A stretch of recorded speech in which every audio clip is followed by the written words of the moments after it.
promote kazi halali. Kwa hiyo kazi halali yoyote unayofanya ikiwepo na hii ya nyumbani ambayo kwa sasa ni fursa kubwa sana, unatakiwa uifanye kitaaluma. Sawa? Tukisema kitaaluma ni nini? Kitaaluma ni mchanganyiko wa tabia, sawa, ujuzi na maadili chanya. Kwa hiyo unaposema unafanya kitu kitaaluma, sio tu kusomea, maana mwingine anaweza kuja na cheti. Mimi ni mwanataaluma nimesomea, lakini kama maadili yako na tabia zako ni mbovu, bado huwezi kufanikiwa. Kwa hiyo ni mchanganyiko. Unaposema nafanya kazi kitaaluma, ni mchanganyiko wa tabia zako, ule ujuzi wako ulionao pamoja na maadili chanya ambayo yanakupelekea sasa uweze kuaminika na kuleta matokeo bora. Katika ulimwengu wa leo, kazi za nyumbani zimebadilika kutoka kwa majukumu ya kawaida hadi taaluma inayohitaji maarifa, ujuzi, tabia na maadili ambayo ni maalum na uwajibikaji mkubwa sana. Waajiri wanatafuta wafanyakazi wa nyumbani ambao si tu wanaweza kufanya kazi kikawaida, bali ni wale wanaoweza kuchangia kujenga mazingira bora ya familia zao. Sasa hivi waajiri wengi ambao wanatafuta wadada wa kazi ni watu ambao walio wengi kipato chao ni kikubwa. Wana uwezo wa kuafodi kupeleka watoto wao shule za kulipia. Shule za bure zipo, lakini kwa sababu anataka kitu kizuri kwa mtoto wake, bado anaingia mfukoni, analipa hela nyingi. Kwa hiyo hicho kitu ambacho anakitaka kwa mtoto wake mpaka anaenda kulipa mamilioni ya pesa kwenye shule, na wengine wanawapeleka huko boarding kabisa, watoto wakae huko ili wapate elimu nzuri. Lakini kuna wengine ambao ni wengi, msukumo wao kupeleka watoto wao boarding sio kwa sababu tu watapata elimu nzuri, ni kwa sababu hawana wasaidizi wazuri katika familia zao. Kwa hiyo wanalazimika kujitenga na watoto wao kwa muda mrefu, kwa sababu mtoto akienda boarding atakaa miezi 6 mpaka zile likizo zenyewe akija ni siku chache. Lakini angelikuwa anapata mtu msaidizi mzuri nyumbani ambaye anahakiki kabisa kwamba anatoa mchango. Kama nilivyosema, sasa hivi waajiri hawataki tu wafanyakazi, yani kwa sababu tu ni mtu ambaye anafungua geti na kufunga, anafungua mlango na kufunga, anadeki, anapika. Anataka mtu ambaye pia atamwambukiza mtoto wake tabia njema, maadili mazuri. Mtoto asikute ana maneno ya ajabu, mtoto asikute anafyonza, mtoto asikute hajala vizuri. Yani mtu mwaminifu na mwadilifu katika kazi yake. Kwa hiyo sasa hivi hawahitaji tu mfanyakazi limradi ni mtu. Wanataka watu ambao ni walezi. Na hizo na huo ujuzi ambao wanauhitaji ni vitu ambavyo unajifunza, ni vitu vinavyowezekana kabisa. Kujifunza ukapata mwongozo kama ukishajua, kumbe hawataki tu mtu wa kufagia na kudeki. Wanataka pia mtu ambaye anachangia malezi mazuri. Mtu ambaye akiingia kwenye nyumba yake hata kuwa tafurani. Ndio nilikuwa nasema, unakuja hapa unajifanya unataka kazi, kumbe danga. Sasa ukiingia kwenye mji wa mtu unaanza vituko. Unavaa visivyoeleweka, pale una mume. Maana mimi nikivaa namvalia mume wangu. Wewe unamvalia nani? Kwenye nyumba ya watu. Unatikisa makalio yako ili iweje? Kwa hiyo unakuwa umeingia kwenye nyumba ya mtu kwenda yani kama kuangusha mji wa watu. Huwezi kubarikiwa. Kwa hiyo hakuna nani atakubali alete mtu ndani ya nyumba yake ianze kuvurugika. Kuna mtu anataka hicho kitu? Yaani uje nyumbani kwangu ili nikulipe na bado uniletee shida kwenye ndoa yangu au kwenye familia yangu? Hapana, unatakiwa uwe ni mtu ambaye unalinda ile nyumba. Tunaposema Wadada Center ni nguzo inashikilia familia, sio tena inabomoa. Mtu anaingia pale anaanza umbea, uchonganishi, mambo ni mengi. Yaani ukishaona tu wewe ukiingia ni chaos. Yaani ni vurugu. Wewe sasa huna msaada. Ndio maana watu wengine wanaona mimi hizi shida sitaki. Anaamua mtoto wake anamrusha zake huko boarding, nyumba yake anafunga, anatafuta tu labda kijana wa nje hivyo. Lakini ana pesa za kulipa. Sio kwamba yeye ana hela. Anazo hela tena za kulipa watu ambao wana ujuzi. Lakini tuna uwezo wa kuonyesha kwamba sisi tuna uwezo wa kufanyika msaada kwenye familia zenu. Kwa hiyo mimi ninavyoongea hapa sio chizi, ninavyowafundisha hivi sio chizi. Unaongea nao kwamba haya ndio mnayoyahitaji majumbani na haya ndio ninayowafundisha hawa wasaidizi wanaokuja kwenye hichi kituo ambacho mimi nakisimamia, kwa sababu nataka kufanyika kuleta mapinduzi na mabadiliko katika taifa langu la Tanzania, kwamba badala ya wadada wa kazi wa ndani kulalamikiwa kama watu ambao wanakwenda kuharibu miji ya watu, kuharibu watoto wa watu, mimi nataka niwajenge, niwatengeneze, niwasaidie waweze kuja kufanyika baraka. Kwa hiyo wanavyopiga simu hata wakitajiwa bei zetu, yani kama ni mtu ambaye anapata kila alichokuwa anakitafuta, haoni shida. Na ndio maana nasema wewe pia ukiweza kuelewa haya tunayokuelekeza na ukayafanyia kazi, bosi haoni shida kukulipa. Tuna wadada ambao wanakuja hapa ni professional smart, wanaenda kulipwa hizo hela. Ni Watanzania hapa, hatuna bosi wa kizungu hata huyu mmoja, wala Mchina. Tena hao ndio analialia kweli, anataka dada wa laki na nusu. Lakini Waswahili wenzetu ambao wanataka familia zao, wanapenda familia zao, yani wako radhi kulipa alimradi apate kile kitu ambacho ni bora. Kwa hiyo ndio maana hapa tukasema, yani upate ule uelewa kwamba sasa hivi watu hawataki tu dada wa kazi. Wanataka mlezi. Wanataka mtu ambaye anaenda kuongeza tija. Lakini na mimi kama mfano wa dada wa kazi ambaye nimekuwa sasa hivi ni mkurugenzi wenu, kiongozi wenu, muone inawezekana, kwa sababu ukiwa dada mzembe usiokuwa na malengo, usiotaka kufanya vitu kwa usahihi, huwezi kufika. Ukiona nimefika hapa leo hii nasema mimi ni mkurugenzi wa taasisi hii, ujue nimefuata hizo kanuni za uaminifu, uadilifu, chapakazi, ndio utakao kufikisha. Kwa hiyo hao ndio watu ambao sisi tunataka kudili nao. Sawa jamani? Kwa hiyo hayo ndio mahitaji na matarajio ya waajiri wote. Sawa Kazi ya mfanyakazi yoyote akiwepo wa nyumbani, sawa, na nyie mkiwemo. Mpo? Huu mwongozo unamsaidia yeyote, lakini nasisitiza pia nyie, kwa sababu nyinyi ndio watu ambao tunafanya nanyi kazi. Lakini hii ni kwa mtu yoyote ambaye anafanya shughuli nyingine yoyote, kwamba kazi ya mfanyakazi yoyote akiwemo na wa nyumbani ni kujikita kwenye kutatua changamoto za mwajiri wake kwa kiwango kinachotakiwa, sio kiwango unachotaka wewe, kiwango kinachofanyaje, kinachotakiwa, pamoja na kuonyesha tabia nzuri. Hapo ndio mnaanguka wengi kweli kweli.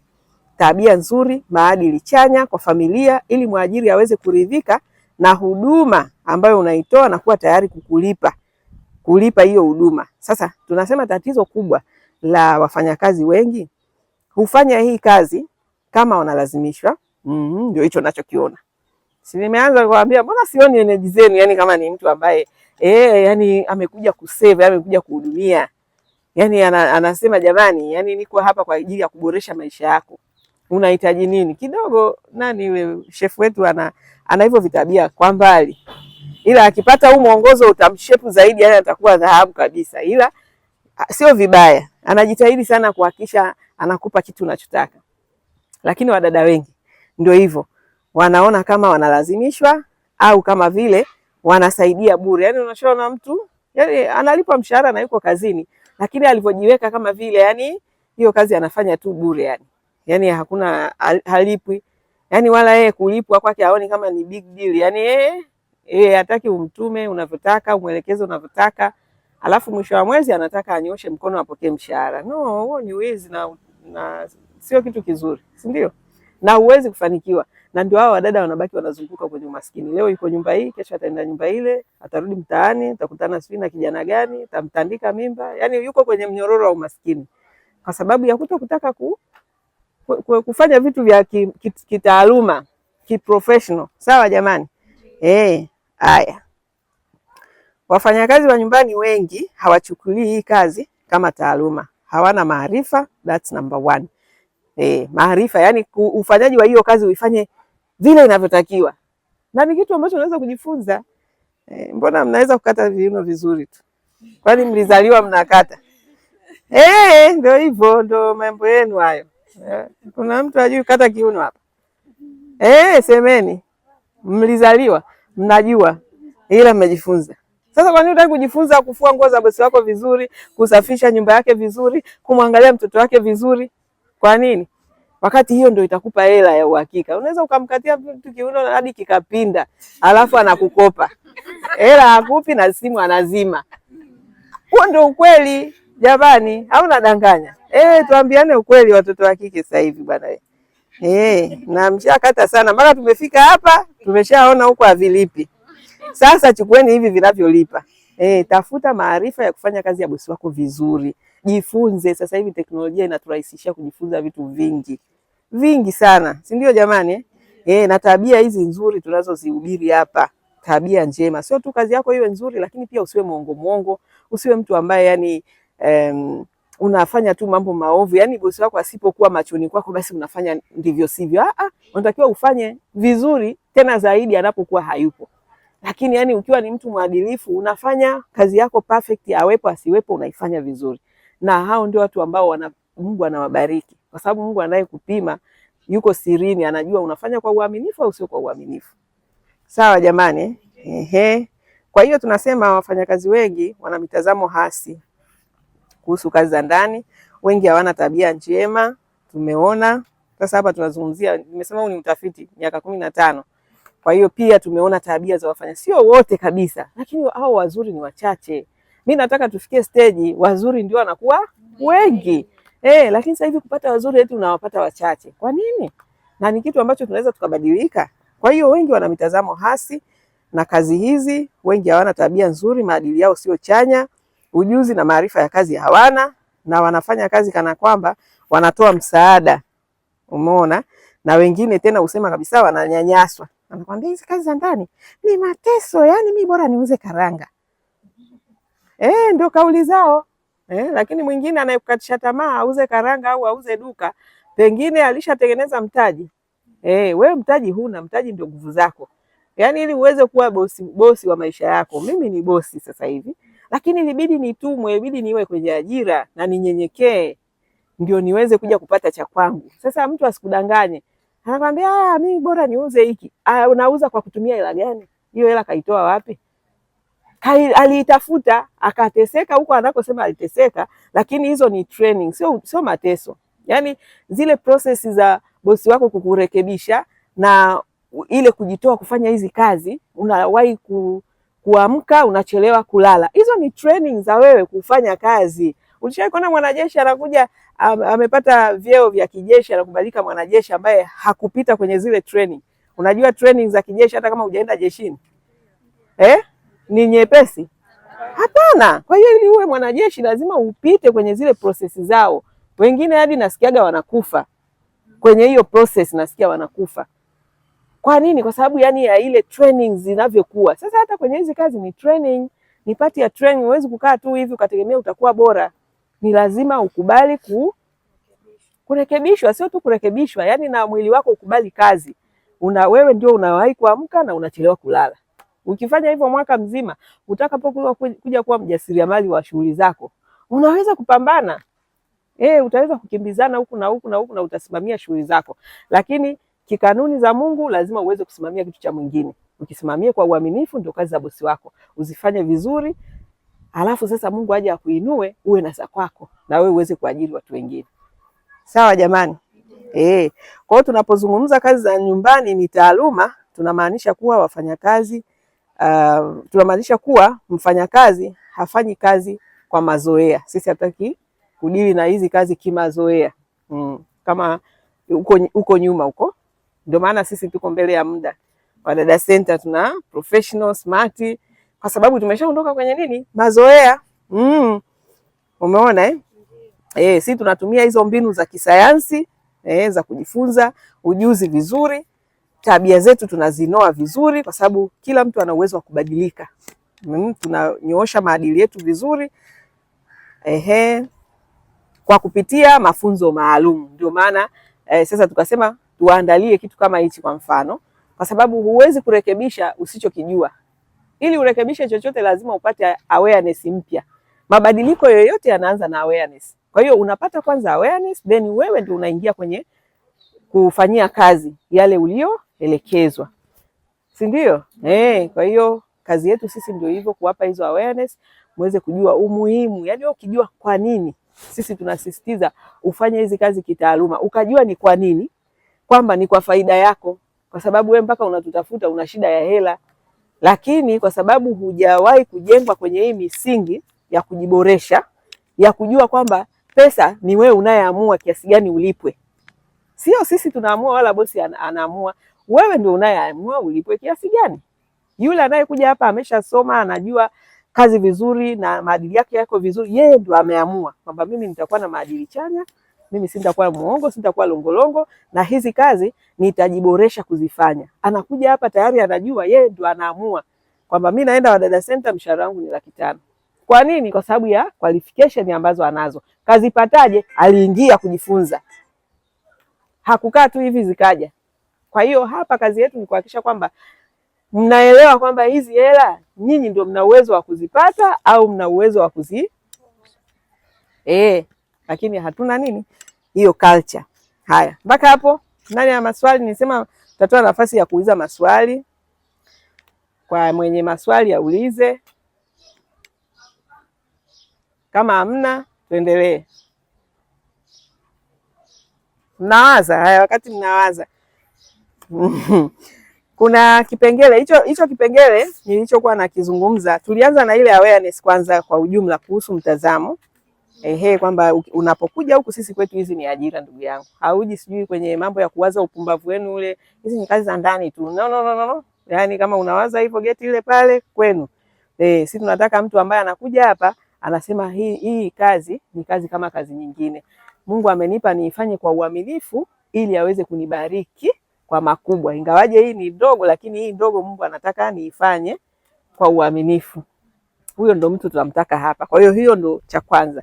Cha pili, kuhusu mbinu za kulipwa zaidi ni hiyo kwamba wewe ndio unayeamua kulipwa zaidi. Kwa kufanyaje? Kwa kujiboresha na kuwa na tabia nzuri, ujuzi mzuri, lakini tabia yako na maadili yako nayo yawe mazuri. Sasa tumeweka hapa kipengele maalum kabisa cha nidhamu na nimekiita tabia za dhahabu. Tabia za dhahabu kwa sababu hizi tabia watu wengi wanazikosa. Nimeshazizungumza huku, ila nimeona niziwekee kipengele chake maalum, kwa sababu kuna watu wanafanya kazi vizuri na tushawaona, lakini wanaangushwa sana na tabia. Kwa hiyo ikabidi tuwawekee kipengele ambacho kinazielezea, lakini sio tu kuzielezea, tukaona pia tuziambatanishe kwamba msingi wa hizi tabia nzuri hazikuletwa na mwanadamu, zililetwa na Mungu. Hizi nidhamu na tabia za dhahabu hazikuletwa na mwanadamu, na kwa kuwa hazikuletwa na mwanadamu ndio maana watu wengi wanafeli, kwa sababu hawazifati, na kwa sababu hawazifati wanaishia kuangukia pua. Maisha yao yanaendelea kuzunguka pale pale, kumbe ilikuwa ni vitu vidogo vidogo ambavyo vinawezekana. Ni mtu tu kuamua mimi naenda nafanya kazi kwa mfumo huu, yani unajikuta tu mimi mwenyewe huwa najiuliza hivi nimefikaje hapa, lakini ni kwa sababu nafuata zile kanuni, kwamba kanuni nasema maisha yanaanza na mbegu ndogo. Umeelewa? Yani kwamba kile kimbegu kidogo kile ndio tumeambiwa, tulitolewa mfano kwamba ni mbegu ndogo, lakini baadaye inakuwa. Ndivyo hata mafanikio yetu yalivyo. Kwa hiyo mimi nikaamua kuyafuata kwamba mimi sijasoma, lakini kitu gani naweza kufanya ili niweze kwenda mbele, nisibaki pale pale. Lakini kuna wengine anasema sijasoma mwaka wa 10, sijasoma mwaka wa 20, bado yuko pale pale, yani umaskini unazidi kumwelemea. Au mwingine nimesoma sina kazi. Una kazi vipi? Nenda kaosha hata magari ya watu. Kazi sio kwamba hamna, wewe unatafuta kazi yako ambayo lakini ukiwachunguza watu kazi wanazo. Watu wana kazi nyingi tu, mahitaji ya binadamu hayaishi. Ndio maana Mungu akaweka kitu tofauti tofauti ndani yetu. Kwamba mimi kama hivi sasa hivi nitawafundisha hivi, lakini wewe una kitu ambacho unaweza kunifanyia mimi ambacho mimi mwenyewe siwezi kufanya. Hata kama naweza kufanya, muda wa kufanya sina. Kama shughuli za kupika, kufua sasa hivi sio shughuli zangu. Sio kwa sababu siwezi kufua kupika, lakini na kazi zangu nyingine. Ili niweze kupata madini kama haya, niweze kuwafundisha na nyie kwa lazima nisome. Huku nasoma PhD, huku na mambo mengine ya kuwaelekeza nyie. Kwa hiyo tena niende nikaanze kupika hizo biashara mimi sifanyi. Kwa hiyo nafanyaje? Kuna watu ambao wanaweza kupika, tena wanaweza kupika vizuri. Kama Madam Chef pale, anapika vizuri sana. Mimi siwezi kupika kama anavyopika Johari. Lakini ni eneo lake. Kwa hiyo simshangai, yani nyie ndio nawashangaa kwa nini apiki kama Johari?